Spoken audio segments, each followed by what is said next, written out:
एक तो इंसान बहुत कम, आज के समय में बहुत कम वक्त निकाल के पढ़ता है, तो पढ़ता है तो मुझे लगता है थोड़ी सी रिस्पॉन्सिबिलिटी बनती है कि कुछ अच्छा ही बता दिया जाए। अगर हम मतलब अच्छा बताएंगे तो वो रुकेगा ही नहीं, उसको पढ़ना ही वही है जो हम लोग दे रहे हैं। और हम लोग यानी ऐसा कि फिर वही आज के समय में परोसा जाता है जो नहीं बिक नहीं रहा नहीं है। नहीं, देखिए इसमें क्या है ना, ये बात थोड़ी सी बायस्ड है कि उसमें कोई ऐसा मैसेज नहीं होता। जैसे मुसाफिर कैफ़े जो मैं अपनी किताब का मेरे को सही से पता है कि उसमें एक ऐसी लड़की की कहानी थी जिसको शादी से फोबिया था, वो शादी नहीं करना चाहती थी।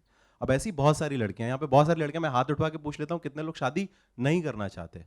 कोई ऐसा है यहाँ पे? कि कई लोगों को लगता है कि हम क्यों करें शादी, ऐसे बहुत सारे लोग होते हैं ना उसमें कि नहीं करते। तो वो कहीं ना कहीं उनके लिए वो रूल बुक की तरीके से थी कि हाँ सुधा ऐसी हो सकती है तो हो, उसमें क्या है, मतलब वो भी एक वे ऑफ लाइफ है।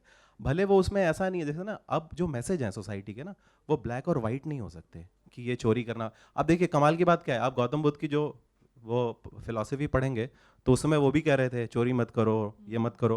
इससे पता चलता है गौतम बुद्ध के बारे में नहीं, उस समाज के बारे में कि लोग उस समय चोरी करते होंगे, है ना। ये कमाल आपको ये देखना पड़ेगा ना, जो उस समय कह रहा है आदमी, उस समय का समाज कैसा है। अब समाज को मुझे नहीं लगता कि किसी को ज्ञान के लिए किताबें पढ़ने की ऐसी ज़रूरत है, वैसे भी इतना फेसबुक और दुनिया भर में बहुत रोज भर भर के मोटिवेशन व्हाट्सएप पे आता ही है दुनिया बदलने वाला। तो किताबों के समाधान देने की बात पे मैं भी इस बात में यकीन रखती हूँ कि किताबें समाधान तो नहीं देती, लेकिन ऐसा एक फ्लैग लगा देती डायरेक्शन है, तो दिखाई एक फ्लैग लगाती है कि यहाँ से अमन होके गुजरता है या यहाँ से जिंदगी होके गुजरती है।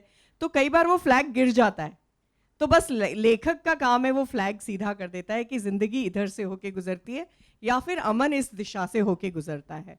बस लेखक का इतना ही काम है। जिस लेखक ने समाधान दिया वो लेखक उसी दिन समाप्त हो जाता है। एक चीज़ मैं ऐड करूँगा इसमें, जैसे एक एक एग्जाम्पल से मैं समझाता हूँ बात कि एक कोई खबर आती है अखबार में कि कल एक फलाने बैंक में चोरी हुई और जो चोर है वो कुछ 5 लाख रुपए के साथ पकड़ा गया। ये खबर है, जर्नलिस्ट या रिपोर्टर इसको ऐसे देखेगा कि भाई ये कोई वारदात हुई थी, उसको रिपोर्ट करो। कोई जज इस इवेंट को ऐसे देखेगा कि भाई इसने 5 लाख रुपए की चोरी की, इसको इतने महीने की जेल हो जाए। कोई पुलिस वाला ऐसे देखेगा इस पर कौन कौन सी दफ़ा लगनी चाहिए। कोई उस पर जो समाज के जो एक्सट्रीम, चाहे वो पंडित जी हों या मौलवी जी हों, वो लोग इसको देखेंगे कि भाई चोरी करना पाप है, उनकी किताबों में ऐसा लिखा है। लेकिन एक लेखक ही आपको ये बता सकता है कि जिस आदमी ने चोरी की उसके बच्चे के दिल में छेद था, वो अपनी ज़मीन और अपना घर बेच चुका था, वो बैंक में लोन मांगने गया और बैंक वाले ने लोन नहीं दिया, और जब बैंक वाले ने लोन नहीं दिया तो थक हार के उसको ये एक्सट्रीम स्टेप उठाना पड़ा। और जब वो बैंक में चोरी करते हुए पकड़ा गया तो उधर वो बच्चा हॉस्पिटल में वेट करते रहे, उसके बीवी बच्चे, उनको पता नहीं चला कि उसका पति।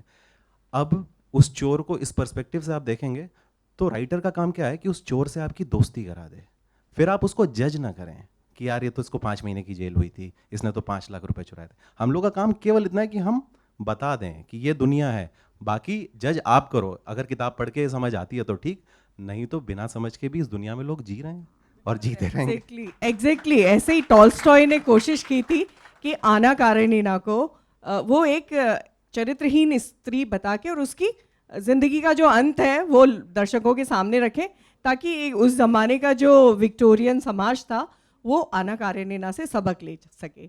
लेकिन क्या हुआ, आना टॉल्स्टॉय के हाथ से निकल गई। आना ने अपना जीवन जिया और आना अपने आप में अमर हो गई। और वो जो संदेश देने के लिए टॉल्स्टॉय ने कोशिश की थी, अंत में टॉल्स्टॉय खुद मानते हैं, अंत में वो लिखते भी हैं और अंत में लेविन के स्वरूप में वो अपने भीतर आना कारेनिना को महसूस करते हैं। तो लेखक तो वही है जिसके हाथ से उसका पात्र छूट जाए और अपनी मनमानी करे और अपनी जिंदगी जिए। तो अक्सर मेरे साथ भी ऐसा होता है कि जब मैं एक पात्र गढ़ रही होती हूँ, वो अपनी मनमानी करके अपनी मनोविज्ञान के साथ अपना जस्टिफिकेशन ढूंढते हुए अपनी ज़िंदगी जीना पसंद करता है। तो हम लेखकों के साथ ऐसे बहुत सारे नेचुरल मिरेकल्स होते हैं जो कि सदियों से होते आए हैं। तो इसलिए ये तय है कि पात्र के साथ जजमेंटल नहीं हो सकते। जैसे कि अभी दिव्य प्रकाश ने कहा कि चोर, उसकी परिस्थितियाँ, उसका मनोविज्ञान आपको कहाँ ले जाता है, उससे दोस्ती कराता है। तो बिल्कुल एग्जैक्टली लेखक का काम है कि पात्र कितना ही बड़ा खलनायक क्यों ना हो, उसका मनोविज्ञान आपके सामने विश्लेषित करके वो उससे आपकी दोस्ती कराए।